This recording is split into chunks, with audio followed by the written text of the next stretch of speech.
are in the midst of the beginning of the middle of the Kuzari. Actually, we're in the middle of the beginning of the Kuzari, right? We are moving along in a nice pace. And we discussed prophecy. So the question was, remember we left off yesterday with the philosophers.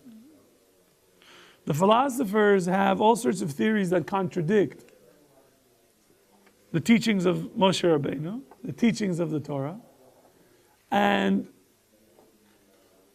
the king says, what are you going to do with that? That is, what they say contradicts the Torah.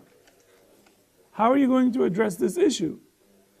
So the rabbi says, I don't blame the philosophers for reaching the conclusions in which they did. Can't blame them. Why? Because there are people that they haven't received the Torah. The Greeks were isolated, right? They weren't in the region of Avraham, Yitzchak, and Yaakov, all the other good things, and of the Torah. And they never received this stuff. Since they didn't receive it, you can't really blame them. Whatever they were able to reach was due to their own striving, intellectual pursuit. And since they pursued it as best they could, they reached the conclusions in which they did. So he doesn't blame them. So, says the Kuzari, okay, so does that mean that we shouldn't believe Aristotle for the philosophical conclusions in which he reached? He doesn't have a tradition. He doesn't have the Masorah, the transmission of the Torah. And so he's guessing. So should I reject what he says? So what do you think? Should you reject what he says or not? No, why not? What? What does he say? What does he say? Everything that Aristotle says? Yes. Not everything, but the gist of it. So the rabbi says, yes, you shouldn't accept it. You're like, but why? He says, because he strove to understand things without Kabbalah, without the tradition, without the Masorah, without the Torah. V'chashav b'tchilat ha'olam v'sofo. Right? So he started thinking about the creation of the universe and its end. And it was very difficult for him to imagine a beginning to the world. And he concluded that the world is eternal. It was very difficult for him to think that this world hasn't always been like this. And so he reached the conclusion that it's always been like this and will always be. He didn't ask anything with regard to how things develop. Where do things come from? And says the rabbi, if he was if he says this, if a philosopher, a person who's a philosopher, lives in a nation that has received traditions that he can't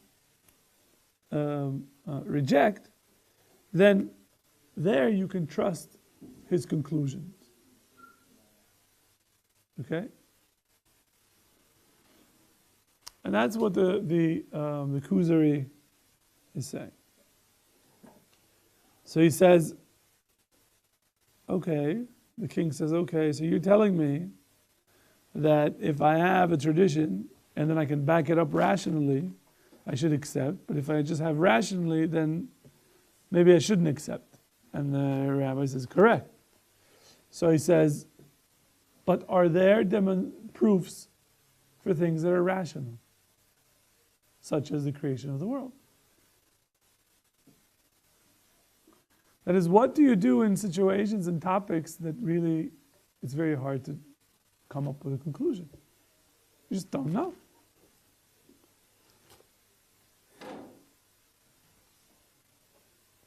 So he says,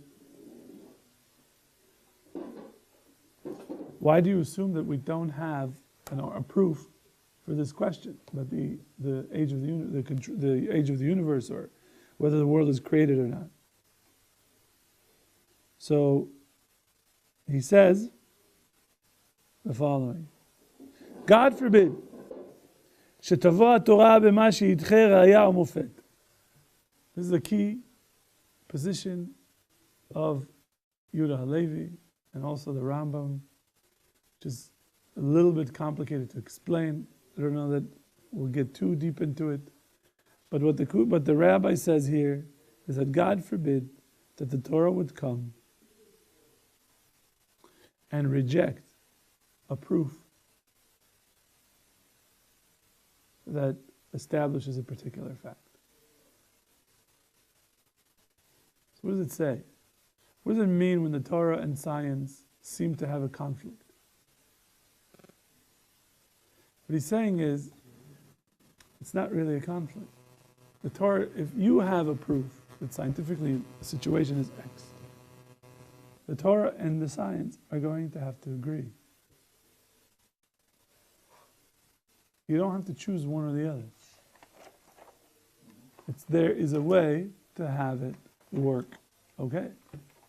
So he says the Torah comes with wondrous and amazing customs and teachings about the way that the world was created, and to explain the wisdom of the creator of the world, that he can do whatever he wants. Right? I mean, really, what is the issue with Torah and science?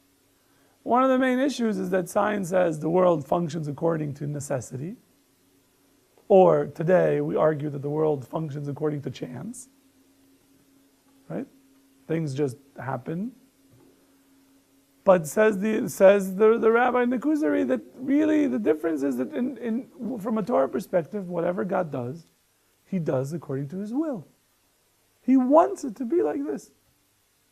So why does a kangaroo have a pouch and hop? Because just stuff happens, man. Just, it's weird. Can't explain it, man. So no, it comes to Kuzari, he says, no, everything in this world is in the situation that it is because that's what God wants it to be. It's not necessity, it's not chance, it's not whatever it is. There is a will of God, and that we have to understand that. That's the position of the Kuzari. So when you look at science, and you look at the beauty of science and the complexity of science, it's not to scratch your head and say, I wonder how we got from a mouse to an elephant, if they're related or not, I don't know. But whatever it is, they tell you these animals, it's to understand that everything, that the way that the world works is according to God's will. The details are separate. Why are there two sources of information? Why do we need two? One of them is prophecy and the other one is the Torah and one is reason or science. Because God wants us to learn about the world in two different ways. There are some things that God wants us to learn through the Torah, and some things God wants us to learn through science. So what do you do when one seems to contradict the other? Well, you have to work that out. You have to work that out. Questions? Comments? Bueller. If something in like this world does contradict the Torah. Like? Oh. I was listening to a shir by Rabbi Katz. Okay. And he was discussing how if something in this world doesn't match up with the Torah, then it's just an illusion of this world. It's not actually. Okay. look, this is, I don't want to get too deep into this, but let's say there's people who say, look, the science says the universe is 13 billion years old. Right? The Torah says it's 6,700 and what? 5775. Okay, sorry. Yeah, it's not 6,000, it's 5775. Okay. So, which is it? 13 billion or 5775?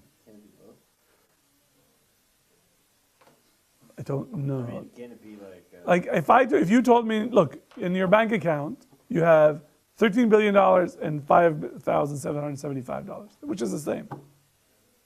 One would be your checking, one would be your savings. No. It would be more of like, okay, one would be. They can't be the same, unless we have to define It would be like a Jewish year in a different length than... No, not at all. Or you can do it based on theories of relativity, where the first 6 days in which there wasn't man, if you were right next to God, you would perceive. So that's what you're doing. That's exactly what you're doing. You told me not really, but you're doing it exactly what I said. Okay. You're making now the 5775. So you're saying the first 6 days of the 5775 are much longer than a regular day, which means that you could plow in 13 billion in, except for 5775, in the first 6 days. And then from that onwards, then it's 5775. Now, that's nice. Don't we count from when Adam was? That's nice. Yeah. That's very nice. That's not how the Rishonim hold. So it's nice. You could say that, but I would say to you, find a source. And it's not so simple to find it. Most of the Rishonim. A Jewish source. No, what are we talking about? Okay. Yeah. I can't necessarily find an exact source, but I can tell you, what about Moshe going up to, Har Sinai? What about? He learned all of the Torah in 40 days And 40 nights. and 40 nights, Correct? and he was, so us, right? We spend all our lives trying to attempt to learn just even a portion of Torah to some extent. Yeah. How is he able to do it in 40 days and 40 You nights? can't imagine the level that Moshe Rabbeinu was at. So that's the easy answer. The answer I gave last time. I answered this. So the classes are connected. So here, remember last time we talked about when an angel comes down to our world, he has to function according to the rules of the physicality. Okay. When a human being, Moshe Rabbeinu, goes up to the spiritual world, he has to function according to spiritual, which means what? The download, we can use that, the download of Torah into a person's mind works much quicker than it is so he was gone from the physical realm 40 days and 40 nights. So you'd say, but look, people spend all their life and they can never get all of it. But I would say yes, because they are under the laws of physicality. If you went into the world of spirituality, then it would come. Kuzari said earlier that there's different Correct. levels of beings. Correct. Then there's people, then there's prophets. Correct? Yeah, but at the same time, so the first 6 days, that wasn't, I'm assuming that's not operating in the laws of physicality until you... According to the Rishonim, some Rishonim, which I think are taken as authoritative, we say that it was 6 24-hour periods. Now, there are answers to this. So I just want you to know that your answers are, some people say them. I'm just pointing out the challenges with them. One is to do a different version of your answer. But I'm going to give it to you next. First, I'm going to say something else. Rabbi Gottlieb has a very good response. He says, the universe looks like it's 13 billion years old, but it's only 5775. Science is telling you exactly what it's supposed to. The world or the universe was created to look as if it is 13 billion years. So you say, why would God do that? Why would he trick me? He's not tricking you, he told you. Where did he tell me? In the Torah. So why did he do that? Because he wants you to learn. Some things he wants you to learn according to your senses, and some things he wants you to learn according to the Torah. So that's easy to say, there's no problem. Does the universe look like it's 13 billion years old? Yes, it does. It looks like it. So everything that science says would be great, fine. But what the Torah says, 5775, okay. It's meant to look like it is. When Adam was born, for example, how old was he? When he was created, how old was he? 20, 30, whatever it is. Did he look like he was a day old? Why not? When God created the universe, was it, maybe it looked like 13 billion years old minus 5775. I'm just throwing it out there. Rabbi Schroeder does like this mathematical equation because he talks about how like we look at the age of the universe from now and we count backwards. Correct. So it goes from like the start to now. Correct. And it comes out to about 6 days. Okay. There's another way to do it, which is acceleration. That is to say, the reason we say that the universe is 13 billion years old is because to go from 0 to today, it would take 13 billion years for the Earth to be formed, for the Grand Canyon to be as deep as it is, right? All these physical things that we see based on the change that occurs now, right? If you take if let's say a Martian lands on Earth, and a human being, you bring a 20-year-old to him, and you tell him, see this? This came out of a single cell.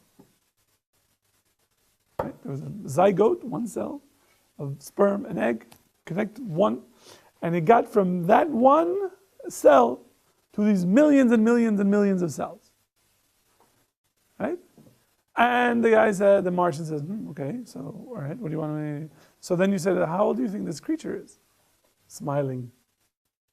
So the Martian says, I want to know what percentage of growth does he grow a day? Like he sheds, cells die and they're regenerated. And let's say you say it's about 3% a day. I don't know what the number is. I'm just making it up. You pick whatever. 10%, whatever the number is. So he would say to you, well, then it'd be very easy. 200 years old. Why? To go from 0, right, to all these billions, and every day it's 3% growth or 1% growth or whatever it is. You should take 200 years. But what would we say? 20 years old. Like, how did that work? Because there was an acceleration of growth. To go from a cell to 9 months to get a baby, that acceleration you're not going to make any time in your life, I don't think. But you grow the fastest, right? Then from a baby until you're teenagers, you're like then you take off and then you sort of slow down, right?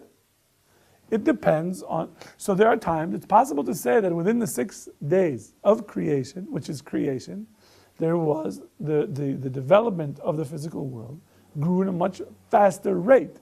It's not that we're not talking about the same unit of time. We're talking about the unit of change or growth of the... So, that's just an idea. I'm just giving you, these are 3 different ideas. Your idea, I think, is more problematic. So I would not try to argue that. Well, I mean, too... relativity is actually proven on a macro scale. I'm not debating contemporary physics. I'm just telling you that you're going to have to find a source that says a day is not a day of 24 hours. But I'm not saying it isn't a day. It was 24 hours. Okay. From the perception of if you're right next to God in the same equation, it was 24 hours. So I'm saying saying that I don't think of the earth, if you were being the one that's created, that I think we would say that it's 24 hours absolute, not relative.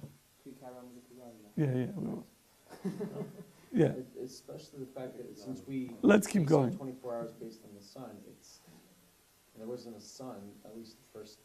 Listen, you want to take on the Rambam, it's fine. I'm not telling you you're wrong. I'm just telling you, the Rishonim say it's 24-hour period. Whatever it is the equivalent of a sun 24 hours. However you want to say it. It's the equivalent of what a 24-hour period is today. That's just, you can't not believe that. You cannot not believe. I don't understand that. That's like. You we're can strong believe it? stance, That has to be part of it. I'm sorry? Is that like a package deal? What? Because they're trying to say that's like a package deal that you use. Well, yes, because they are bringing down to us the Torah. And they knew all of the Torah, and what they say means that it can't be otherwise. Right? Why do we learn Rashi Tosfot when we learn Gemara? Why can you say to Rashi, you're wrong? No. Why? Because you don't know what he knows. He knew everything. And when he says this is what the pshat is in the Gemara, it can't be any other way. Because he has a particular way of, that is, if you come up with your interpretation, it might work great for this Gemara in Kiddushin. But somewhere in Avodah Zarah, it just threw everything into a monkey wrench into the machine. And you wouldn't know it until you got there. Whereas the Rishonim are holding everything.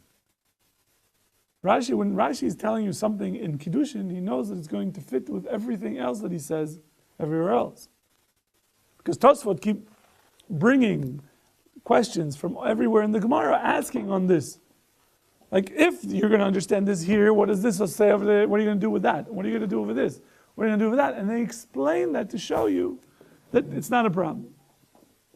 That's what the Ramban does. That's what the Ritva does. That's Rashba. Well, this is what they do. And that's why we take what they say so seriously. Okay? Now, he says the question of the creation or eternality of the world is very, very difficult. Okay? And the evidence for both sides, from a non-religious perspective, says the Kuzari are equal.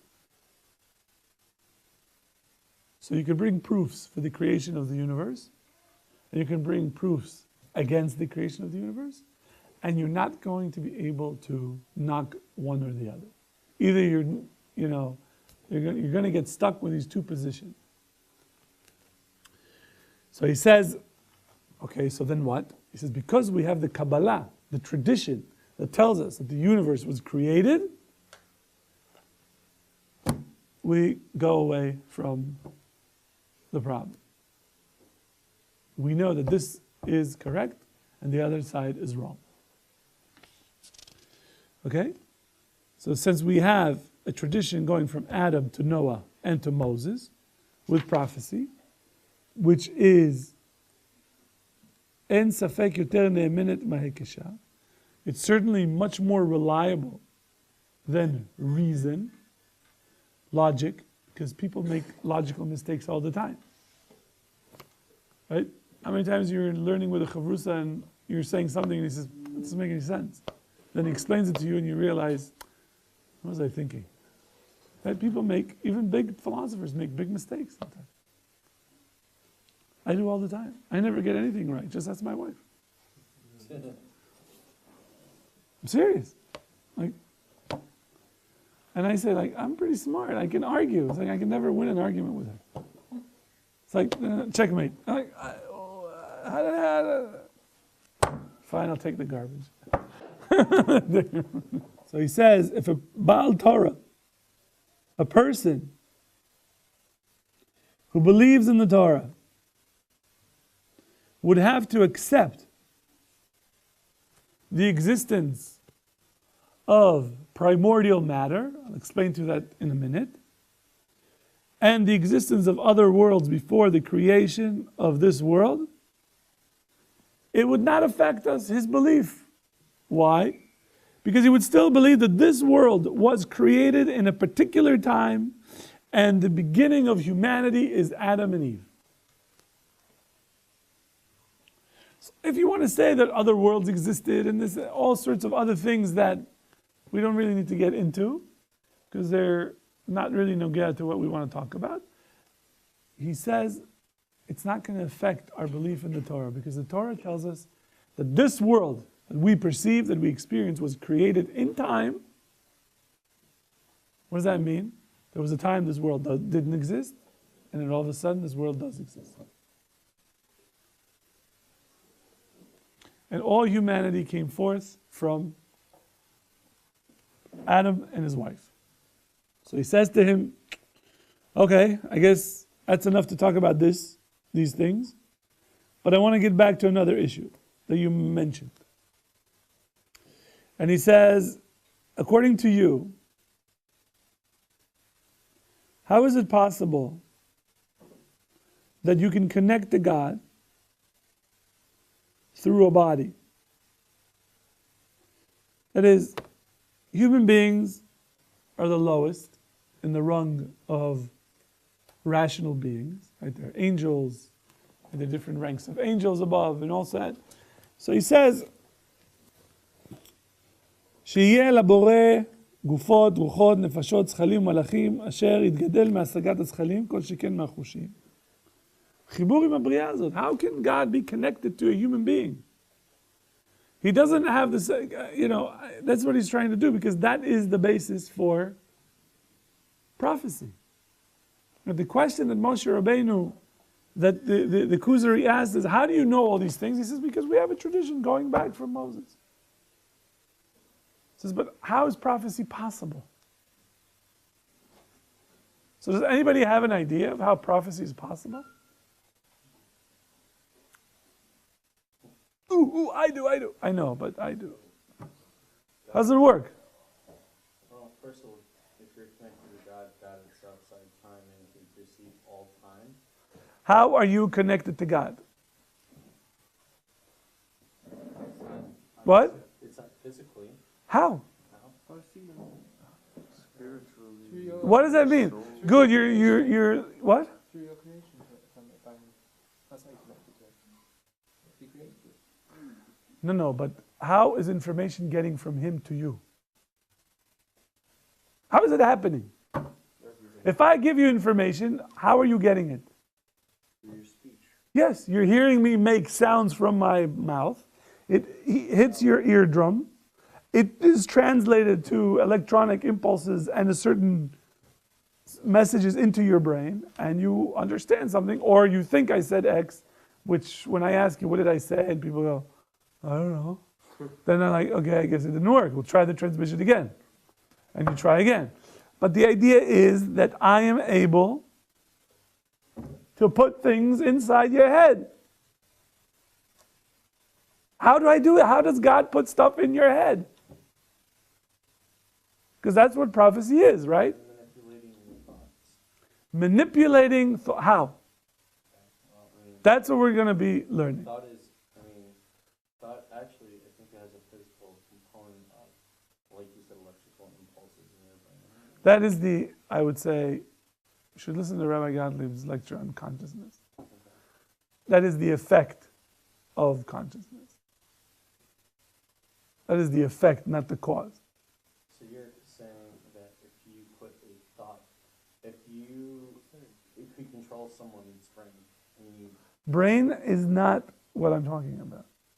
Brain is physical. you put an impulse, that person won't have a thought. Maybe not. Correct? Okay. And if you can put the electrical charge, that doesn't mean that you'd get... If I give you electrical shock in your brain in particular, does that mean you're going to think what I want you to think? You might react the way I want you to react. Like, bzz, bzz, Well, yeah, right? but that's crude. because I know. I'm saying if we had the science to actually fine tune it up so that it's not like it's like we can. 2 plus 2 equals 9. And like, 2 plus 2, 9. It's called TV. But again, it's still crude. It's not precise. Okay. This needs to be much more precise. So I'll give you a model. I'll give you a model that the Kuzari has. It's a model that's complicated, but it works. And here we go. So he says, you relate the wisdom that God uses to create an ant as the same wisdom that God uses to create the stars. But you have to understand there's nothing that God cannot do. Okay? But we are trying to understand the how this works. So he says, the king says, are you talking about nature? So the rabbi says, okay, what do you mean by nature? This is a very important question. What is nature? I don't know if you've ever thought about a definition of nature. What is it? Don't give me an answer because I don't want to argue. I'm going to give you what he says. But just take some time, like when you have a minute, just to think, like, yeah, what is nature? We talk about nature, but what is it? So the king says, well, it appears to be the abilities of it's a type of an ability that we hear from the various sciences, but we don't really know it. But the scientists know what nature is. They know. I don't know, I'm a king. But scientists surely know what nature is. When you hear a scientist say, in nature, you should ask him, sorry, could you define nature? In what sense, what do you mean by that? So the rabbi says, but remember, what they know is what we know. It's not like they have a different intellect. So he says the definition that the philosophers came up with for nature is the following. That it is the התחלה והסיבה אשר בה ינוח וינוע הדבר אשר בו בעצם ולא במקרה. It's a very, very technical medieval Hebrew. He says that nature really is the beginning or the cause that allows or moves something or causes it to rest essentially and not accidentally. Okay?